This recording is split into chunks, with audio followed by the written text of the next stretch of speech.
Bismillahirrahmanirrahim. Assalamu alaikum students. Hopefully you all are fine and doing good. So chapter 14 Environmental Chemistry Part 1 The Atmosphere का आज का हमारा topic है Test Yourself 14.3 and 14.4 और ये आपके बुक के पेज नंबर 129 and 131 पे हैं. So first of all TY 14.3 हम करते हैं. Question number 1 is How is acid rain produced? Acid rain की formation कैसे होती है, कैसे produce होता है? So rainwater converts the sulfur dioxide Su2 gas into sulfuric acid H2SO4 and NOx represent करता है नाइट्रोजन के ऑक्साइड्स को. नाइट्रोजन के डिफरेंट ऑक्साइड्स हैं उनको ओवरऑल NOx से रिप्रेजेंट किया जाता है. सो NOx जो है इसको रेन वाटर कन्वर्ट करता है into HNO2 and HNO3 both are nitrogen acids. Normal rain water is weakly acidic because it consist of dissolved carbon dioxide of the air. Normal rain water में carbon dioxide dissolve form में present होती है air में, जिसकी वजह से normal rain water जो होता है वो वीकली एसिडिक होता है क्योंकि कार्बन डाइऑक्साइड एसिडिक नेचर का होता है, जिसकी वजह से नॉर्मल रेन वाटर की pH होती है 5.6 से 6 के बीच में. जबकि ये रेन वाटर जब air pollutants means sulphur dioxide और नाइट्रोजन के ऑक्साइड्स को जब डिजॉल्व करता है तो उससे रेन वाटर की एसिडिटी इंक्रीज हो जाती है. एसिडिटी इंक्रीज होने का मतलब है pH रिड्यूस हो जाती है क्योंकि एसिडिक जो सब्सटेंसेस होते हैं उनकी pH लेस देन 7 होती है. सो एसिड रेन जो होती है उसकी pH 4 हो जाती है. Question number 2 why does acid rain damage buildings? Acid rain buildings को क्यों डैमेज करता है? Acid rain attacks the calcium carbonate present in the marble and limestone of the buildings and monuments. Monuments में marble और limestones का इस्तेमाल किया जाता है जिसमें कैल्शियम कार्बोनेट प्रेजेंट होता है. ये एसिड रेन में जो एसिड्स होते हैं ये अटैक करते हैं कैल्शियम कार्बोनेट पे, जिसकी वजह से बिल्डिंग्स की डिस्ट्रक्शन होती है. The buildings get dull and eroded day by day. Next question is how is aquatic life affected by acid rain? Aquatic life हम कहते हैं पानी में रहने वाले लिविंग ऑर्गेनिजम्स, इसमें प्लांट्स और एनिमल्स सब आते हैं. So acid rain in aquatic life को कैसे अफेक्ट करते हैं? Aquatic life present in the lakes also suffers because of high concentration of these metals. कौन से metals? वो metals जिनको रेन वाटर लीच करती है फ्रॉम द सॉइल से जो हैवी मेटल्स होते हैं वो जब लीच आउट होते हैं तो वो लेक वाटर्स में शामिल हो जाते हैं जहाँ पे वो हाई कंसनट्रेशन में अक्यूमुलेट करते हैं. स्पेशली एल्यूमिनियम आयंस जो होते हैं विच क्लोक्स द फिश गिल्स, ये फिश के गिल्स को क्लोक कर देते हैं और फिश जो है वो अपने गिल्स के थ्रू रिस्पायरेशन करती है. जब गिल्स क्लोग हो जाते हैं तो सफोकेशन कॉज करती है. ये सफोकेशन मीन्स दम घुटना, जिसकी वजह से फिश की डेथ हो जाती है. Next question is why are plants dying day by day? Plants की डेथ क्यों हो रही है day by day? Acid rain increases the acidity of the soil. Acid rain की वजह से एसिड रेन में क्योंकि एसिड्स प्रेजेंट होते हैं तो ये जब रेन सॉइल में शामिल होती है, सॉइल मिट्टी में, तो फर्टाइल सॉइल जो होती है उसकी एसिडिटी को बढ़ा देती है, उसकी pH कम हो जाती है, जिसकी वजह से प्लांट्स की ग्रोथ प्रॉपरली नहीं होती क्योंकि प्लांट्स की ग्रोथ के लिए स्पेसिफिक कंडीशंस होती हैं. वो कंडीशंस अगर अवेलेबल होगी तो प्लांट्स की ग्रोथ होती है. टेम्परेचर भी एक स्पेसिफिक होता है, वाटर की प्रेजेंस ज़रूरी होती है, इसके साथ साथ सॉइल की pH भी मैटर करती है. अगर वो pH डिस्टर्ब हो जाए तो क्रॉप्स और प्लांट्स प्रॉपरली ग्रो नहीं कर पाते. सो एसिड रेन की वजह से सॉइल की एसिडिटी इंक्रीज हो जाती है जिसकी वजह से crops and plants can not grow properly in such soil. It also increases the toxic metals. इसके अलावा टॉक्सिक मेटल्स की कंसनट्रेशन को भी ये इंक्रीज करती है सॉइल में that poison the vegetation. Even के जो ओल्ड ट्रीज हैं, कई सालों पुराने जो दरख्त होते हैं वो भी अफेक्ट होते हैं इस एसिडिटी की वजह से. वो ड्राई हो जाते हैं, उनकी वजह से उसकी डेथ हो जाती है. ग्रोथ को ये रिटार्ड करता है, रिटार्ड मीन्स रिड्यूस कर देता है ग्रोथ को.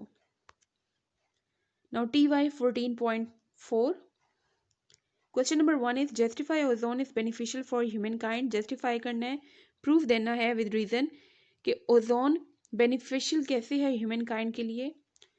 Importance of ozone layer. This layer surrounds the globe and protects the earth like a shield from the harmful ultraviolet radiations of sunlight. Ozone जो है ये इसके मॉलिक्यूल्स एक लेयर की फॉर्म में प्रेजेंट है जो कि अर्थ को सराउंड किए हुए हैं. ये जो लेयर होती है ये एक शील्ड की तरह काम करती है जो कि अर्थ को प्रोटेक्शन प्रोवाइड करती है फ्रॉम द हार्मफुल रेडिएशंस जो कि सनलाइट में सन से आ रही होती हैं। ये यूवी रेडिएशन इसको ओजोन लेयर एब्जॉर्ब कर लेती है और अर्थ की तरफ नहीं आने देती। इसके अलावा जो विजिबल लाइट होती है, वाइट लाइट जो हमें नज़र आती है, वो ज़मीन तक पहुंच जाती है।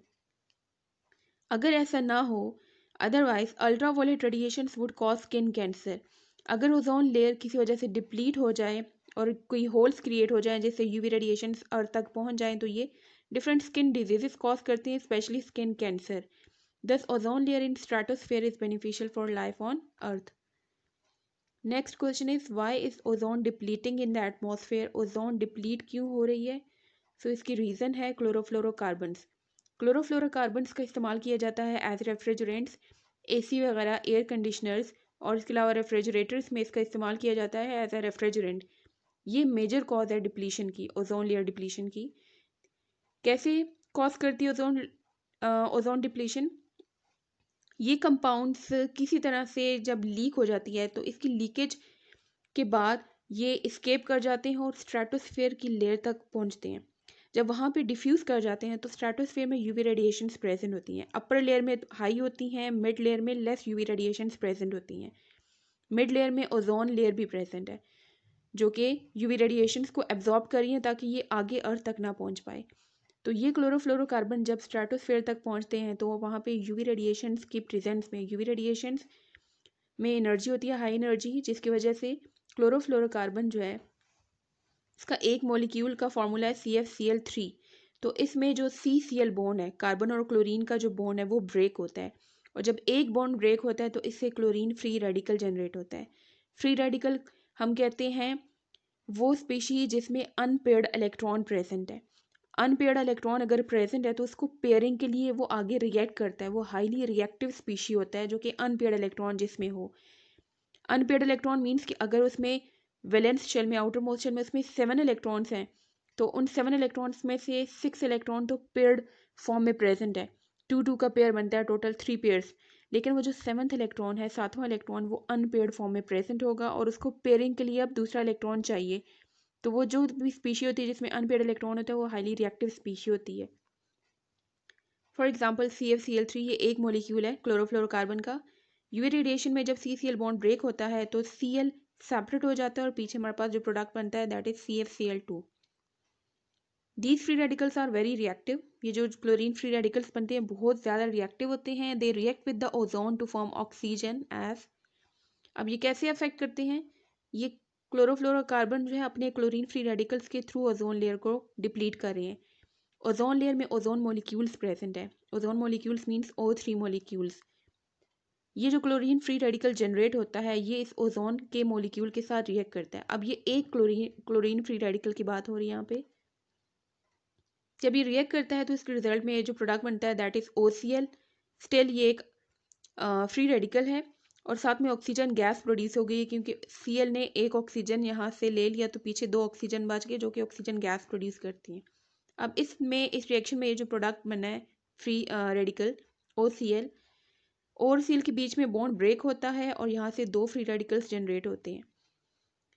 और इस रिएक्शन में ये जो ऑक्सीजन फ्री रेडिकल जनरेट हो रहा है, ये मैंने एक मॉलिक्यूल का रिएक्शन बताया, एक ओजोन मॉलिक्यूल को जो रिएक्ट करता है क्लोरीन। इस तरह के बहुत से ओजोन के मॉलिक्यूल्स होते हैं, तो इस तरह के बहुत से रिएक्शंस होते हैं। हर एक रिएक्शन में जो ऑक्सीजन फ्री रेडिकल जनरेट होता है तो 2 ऑक्सीजन फ्री रेडिकल आपस में रिएक्ट करते हैं और उनके बीच में इलेक्ट्रॉन्स की पेयरिंग होती है। दोनों के पास ये जो अनपेयर्ड इलेक्ट्रॉन है ये आपस में शेयर करते हैं और उनसे ऑक्सीजन गैस प्रोड्यूस होती है O2। तो इस रिएक्शन में देखें O3 था जो कि कन्वर्ट हो चुका है इनटू O2। तो इस तरह से O3 के मॉलिक्यूल्स को ये डैमेज करता है, इसको कन्वर्ट कर रहा है ऑक्सीजन गैस में। ऑल दो ऑक्सीजन गैस हमारे लिए इंपॉर्टेंट है लेकिन ओजोन लेयर भी इंपॉर्टेंट है स्ट्रेटोस्फेयर में ताकि वो प्रोटेक्शन प्रोवाइड करे। तो एक क्लोरीन फ्री रेडिकल एक मॉलिक्यूल को इस तरह से डैमेज कॉज कर रहा है और सेकेंड रिएक्शन में देखें, सेकेंड स्टेप जो है यहाँ पे, इसमें ये क्लोरीन फ्री रेडिकल दोबारा से रीजनरेट हो रहा है। तो ये यहाँ से जाके दूसरा एक और मॉलिक्यूल पे अटैक करेगा ओजोन के और उसको भी कन्वर्ट करेगा ऑक्सीजन गैस में और उसमें दोबारा से क्लोरीन फ्री रेडिकल जनरेट होगा, वो फिर से दोबारा किसी और मॉलिक्यूल पे अटैक करेगा। तो इस तरह से ये रिएक्शन चलता जाता है और single chlorine free radical release by decomposition of chlorofluorocarbon is capable of destroying up to many lakhs of ozone molecules. सो एक क्लोरीन फ्री रेडिकल जो कि क्लोरोफ्लोरोकार्बन की डिकम्पोजिशन से प्रोड्यूस हो रहा है वो many lakhs of ozone molecules को डिस्ट्रॉय करता है. The region in which ozone layer depletes, उस रीजन को हम ओजोन होल कहते हैं. Next question is what do you mean by ozone hole. Ozone hole किसे कहते हैं. तो ozone hole is a region in which ozone layer depletes, वो एरिया ओजोन लेयर का जहाँ पे ओजोन लेयर की डिप्लीशन होती है, ओजोन के मॉलिक्यूल्स की डिस्ट्रक्शन हो रही है, डिकम्पोजिशन हो रही है, उस रीजन को हम ओजोन होल कहते हैं. Next question is where is the ozone layer found. Ozone layer present कहाँ पे है. सो इसकी अक्रेंस है स्ट्रेटोस्फेयर में, मिड स्ट्रेटोस्फेयर में ये लाई करता है जो कि 25 से 30 किलोमीटर अवे प्रेजेंट है from the earth surface. Thank you so much for watching. See you next time. अल्लाह हाफिज़.